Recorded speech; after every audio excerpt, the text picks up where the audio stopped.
Praise the lord. హల్లెలూయా. దేవుని నామానికి మహిమ కలుగునుగాక. ప్రియమైన దేవుని బిడ్డలారా, మీరందరూ బాగున్నారా? మరి మీరందరూ బాగుండాలి. దినదినము దేవునికి దగ్గరగా చక్కగా దేవునితో కలిసి నడవాలని ప్రేమతో కోరుకుంటూ ఉన్నాను. మరి లోకంలో జరుగుతున్న పరిస్థితులను బట్టి ఎంతమంది మరి దేవునికి దూరంగా ఇంకేం భక్తి చేద్దాంలే అని నిరాశపడిపోతున్నారేమో. కానీ మన దేవుడు విడవని దేవుడు, ఎడబాయని దేవుడు. పరిస్థితులు వచ్చినాయని మనం తొలగిపోతే దేవుని కార్యాన్ని చూడలేం. అయితే మరి ఈ దిన వాక్యాన్ని చదువుకుందాము. మన పరిశుద్ధ గ్రంథమైన బైబిల్లో నుండి యోహాను సువార్త 15వ అధ్యాయము 13వ వచనాన్ని చదువుతాను, శ్రద్ధగా ఆలకించండి. తన స్నేహితుని కొరకు తన ప్రాణము పెట్టువాని కంటే ఎక్కువైన ప్రేమ గల వాడెవడునూ లేడు. హల్లెలూయా. ఇక్కడ దేవుని వాక్యం ఒక మంచి మాట ద్వారా మనతో మాట్లాడుతూ ఉంది. ఏమంటున్నాడంటే దేవుడు తన స్నేహితుని కొరకు ప్రాణము పెట్టువాని కంటే ఎక్కువైన వాడు ఎక్కువ ప్రేమ చూపగలిగిన వాడు ఎవడు లేడని దేవుని వాక్యం సెలవిస్తుంది. నిజమే.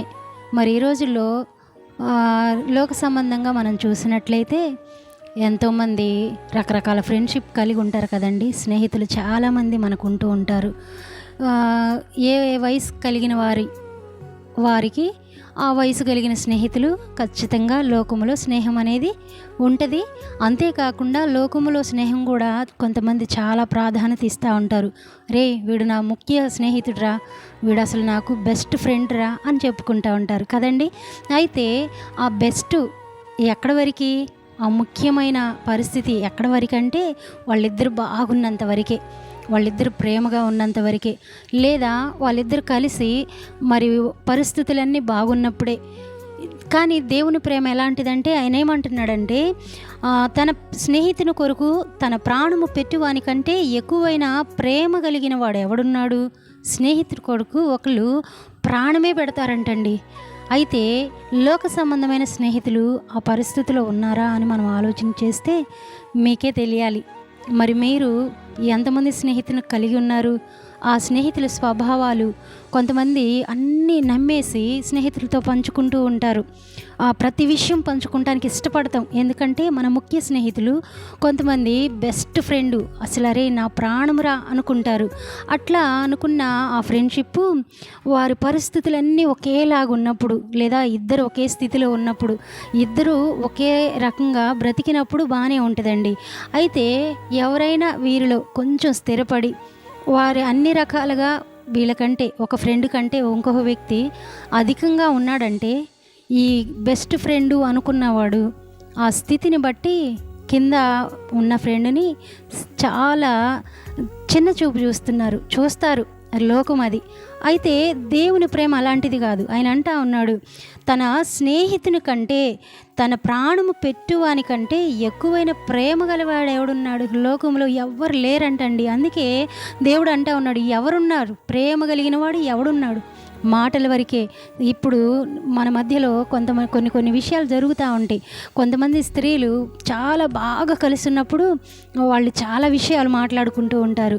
ఏదైనా ఒక సమస్య వచ్చిందనుకో, స్త్రీలది ఇంకా భయంకరంగా ఉంటుంది కదండి. అయితే ఏదన్నా ఒక సమస్య వచ్చేసిందనుకో, ఆ సమస్యలో వీళ్ళ రహస్యాలన్నీ బయట పెట్టేస్తారు. వీళ్ళ రహస్యాలు బహిరంగంగా రోడ్ల మీదకి, వీధుల మీదకి తీసుకొచ్చి ఆ రహస్యంగా చెప్పుకున్న విషయాలన్నీ బహిరంగంగా కేకలు వేస్తూ ఉంటారు.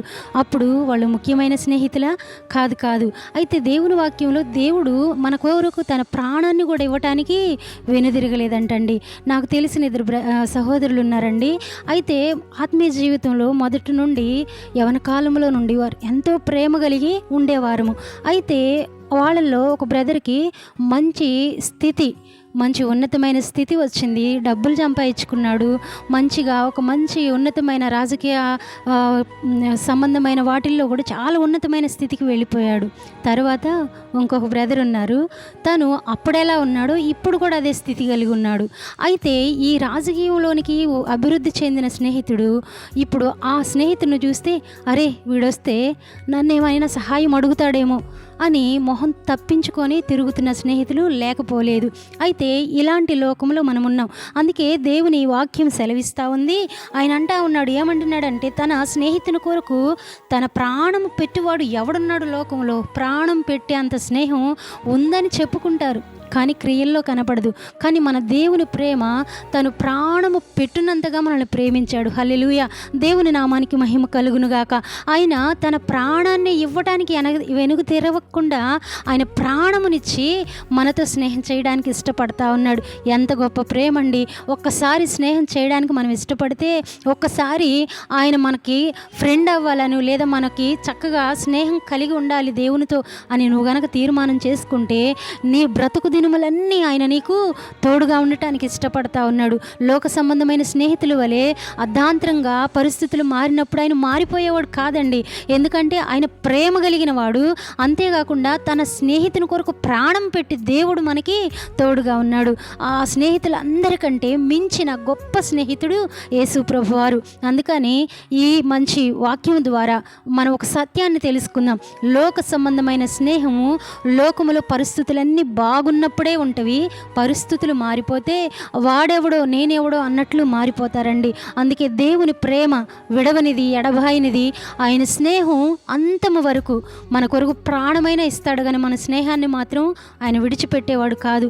అందుకని ఈ రోజుల్లో మరి నీ స్నేహం ఎవరితో ఉందో, నీ సంబంధాలు ఎవరితో ఉన్నవో, మరి ఎవరితో స్నేహం చేయాలని ఒకవేళ చేసి ఎన్నో పరిస్థితుల్లో ఒకవేళ మరి వాళ్ళతో త్రోసివేయబడ్డావేమో, నెట్టివేయబడ్డావేమో, ఎగతాళి పాలైపోయేవేమో, నీ పరిస్థితుల్లో మరి ఆ స్నేహితుడిని బట్టి ఎంతో కృంగిపోయేవేమో. కానీ ఇప్పుడు నిజమైన స్నేహితుడు నీకు దొరికాడు. హల్లెలూయా, నిజమైన స్నేహితుడు నీకు దొరికాడు. ఆ స్నేహితుని స్నేహం చేయడానికి ఇష్టపడు.